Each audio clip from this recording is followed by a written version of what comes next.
दोस्तों स्वागत है हमारे YouTube channel eras study point में। और बेटा आज की इस वीडियो में हम आपके लिए समकोण त्रिभुज में आधार निकालना सिखाएंगे। अच्छा, जरूरी नहीं है मैं आपके लिए आधार ही निकालना सिखाऊं, एक ही सूत्र से एक ही फॉर्मूले से मैं आपके लिए कर्ण भी निकालना सिखाऊंगा और लंब भी निकालना सिखाऊंगा। तो बेटा वीडियो को पूरा देखना, ठीक है, इसके करके मत ही जाना। अच्छा, सबसे पहले तो हमें यह जानकारी होनी चाहिए समकोण त्रिभुज कहते किसे हैं। समकोण त्रिभुज कहते हैं जिसकी एक भुजा 90 अंश की हो, जिसकी एक भुजा 90 अंश की हो, समझे, उसको कहते हैं समकोण त्रिभुज। तो आइए प्यारे बच्चों, सबसे पहले जो मैंने लिखा हो उसके आधार पर हम उसका आधार ही ज्ञात करेंगे। तो देखो इसको हल कैसे करते हैं। यह होता है बेटा पाइथागोरस प्रमेय से हल। कैसे होता है? पाइथागोरस प्रमेय से हल। और बेटा पाइथागोरस प्रमेय क्या कहती है? पाइथागोरस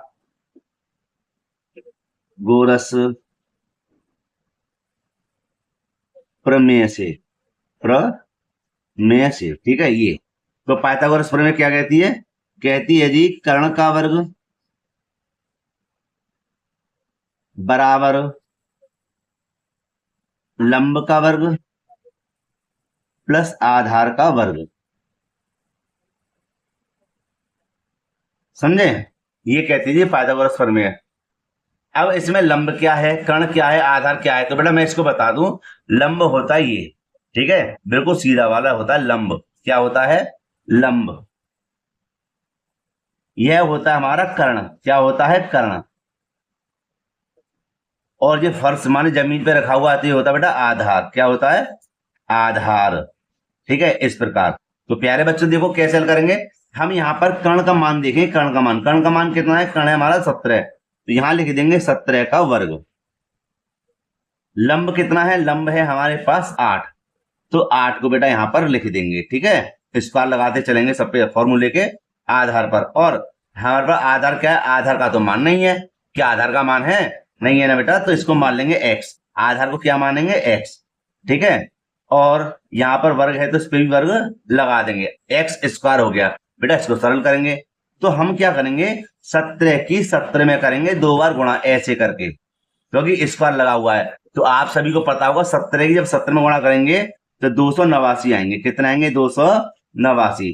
इसी प्रकार 8 की गुणा 8 में करेंगे तो 8 8 कितने हो जाएंगे? 64। और प्लस का हो जाएगा हमारा एक्स स्क्वायर। तो अब बेटे क्या करेंगे, देखो यहां पर अब हम यहां लिखेंगे 289 और यहां कर देंगे संख्या को एक तरफ लेके आएंगे और एक्स वाले एक तरफ। तो संख्या को इधर ले गए बराबर से। जब पक्षांतर करते हैं हमेशा आपको पता है क्या कर देते हैं जी, हम चिन्हों को बदल देते हैं। प्लस का है तो क्या का हो गया? माइनस का। यहाँ पे क्या रहेगा हमारा? एक्स स्क्वायर, ठीक है। सरल करेंगे कि 9 में से 4 घटाएंगे, कितने बचेंगे? 5। और 8 में से 6 जाएंगे, कितने बचेंगे? 2। और 2 हमारे ये रहे, बराबर में क्या है? एक्स स्क्वायर, ठीक है। अब यहाँ पर बेटा क्या लिखेंगे? ओहो, यहाँ पे देखो, यहां लिख देंगे हम क्या? 225। और ये जो स्क्वायर है इसके ऊपर लिख देंगे, बराबर हो जाएगा x, क्योंकि इसका वर्गमूल कहां चढ़ा? इस पर। तो देखो 225 के गुणनखंड कर लेना, ये आपको याद भी होना चाहिए। 1 से लेके 25 तक के वर्ग याद कर लेना, ठीक है, उन्हीं के आधार पर सीख जाओगे। तो देखो 225 का वर्गमूल क्या होता है? 15। कितना होता है? 15, ठीक है, x। तो x का मान माने आधार हमारा कितना निकला? 15। अच्छा, तो मैं इसका बता ही दूं आपके लिए, ये देखो 225, ठीक है। 225 फैक्टर करेंगे, 5 से ही जाएगा, 5 चौक 20। कितने बच्चे? 2। 5 का 5। अब देखो 5 निम 45, ठीक है। और ये हमारा कितना हो जाएगा? 3 तिया 9 और 3 एकम 3। तो यहाँ पे हमने देखा एक जोड़ा 5 का और एक जोड़ा 3 का, और 5 तिया कितने हो जाएंगे? 15। तो हमने बहुत ही सरल तरीके से क्या करा? आधार हमने ज्ञात कर लिया, समझे। अच्छा, तो यहां पर हम लिख देंगे इसके आधार पर आधार का मान क्या हो जाएगा हमारा? 15। अब यहां पर बेटा बात को गहराई से सोचिए। अगर मैं यहां पर कर्ण का मान ना लिखूं, जैसे आधार का मान नहीं था, कर्ण का मान ना लिखूं और ये दोनों मान हो यहाँ पर 8 के 8 ही रहे, यहां पर मैं 15 लिख दूं, तो जब हम इसको सरल करेंगे, किससे सरल करेंगे? पाइथागोरस प्रमेय से, तो हमें यहाँ पर 17 ही प्राप्त होगा, समझे। चलो मैं इस सवाल को एक बार और समझा दूं, लेकिन अलग तरीके से, है ना, अलग इनके मानों को लिख के। तो देखो बेटा कैसे हल करेंगे। और हाँ, ये हाई स्कूल का वेरी वेरी मोस्ट इंपोर्टेंट प्रश्न है, या इससे ऊपर वाले बच्चों के लिए ये आता जरूर है। वैसे तो क्लास 8 से ही चालू हो जाते हैं ये, ठीक है, तो आप इसको अच्छी तरह सीखें। प्यारे बच्चों बेटा यहाँ पे ध्यान देना, हमने क्या करा कि हमने यहाँ पर एक समकोण त्रिभुज बना दिया, बन गया।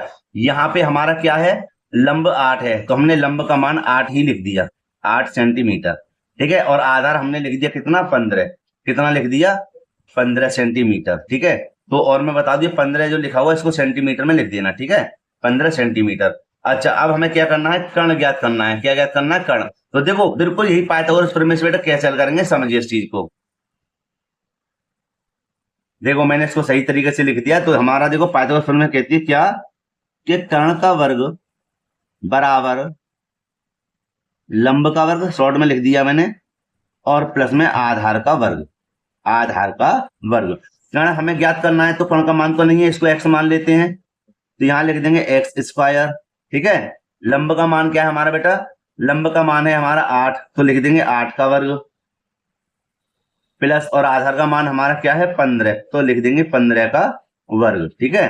तो एक्स स्क्वायर का एक्स स्क्वायर आ गया, ठीक है। इसी प्रकार देखो 8 की जब 8 में गुणा करेंगे, यहाँ पे समझे 8 को 2 बार लिखा हुआ है, तो 8 को 2 बार ही लिखेंगे, और 8 का पढ़ा 8 तक पढ़ेंगे, 2 64 कर देंगे, 16 मत कर देना। ऐसे 15 को लिखेंगे 2 बार, 15 गुणा 15, तो 15 या 15 गुणा करेंगे कितना आएगा, 225, कितना आएगा बेटा 225 एक्स स्क्वायर बराबर, इन दोनों को बेटा जब जोड़ेंगे तो देखना 5 और 4 9, 2 और 6 8, और 2 के 2, ठीक है। तो यहां हम देखेंगे क्या, कि एक्स स्क्वायर यहां लिख देंगे रूट में, इसका वर्गमूल कहां आएगा, इधर 289, क्या आएगा 289, और यहां हो जाएगा हमारा क्या, एक्स बराबर हो जाएगा हमारा 289 का वर्गमूल क्या होता है 17, क्या होगा 17 सेंटीमीटर। तो एक्स का मान हमने कितना निकाल दिया, हमने निकाल दिया 17 सेंटीमीटर। और प्यारे बच्चों यह इसका आंसर हो गया।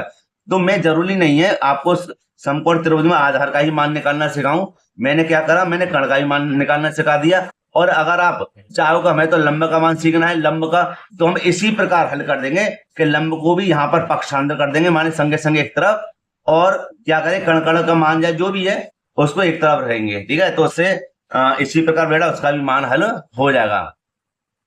तो प्यारे बच्चों अगर इस वीडियो में कोई भी डाउट हो मुझे कमेंट करके बताना, ठीक है। लेकिन मैंने पूरी उम्मीद के साथ इस चैप्टर को समझाया, और मैं उम्मीद करता हूं ये आपको समझ में भी आया होगा। तो प्यारे बच्चों मैं वीडियो को यहीं पे समाप्त करना चाहूंगा। अगर वीडियो अच्छी लगी हो तो लाइक करना, जो छात्र चैनल पर नए चैनल को जरूर सब्सक्राइब कर लें, और बेल आइकन को भी प्रेस कर लें, जिससे आने वाली वीडियो नोटिफिकेशन भी समय समय पर मिलता रहे। तो प्यारे बच्चों मिलते हैं इसी प्रकार की एक और वीडियो के साथ। जय हिंद।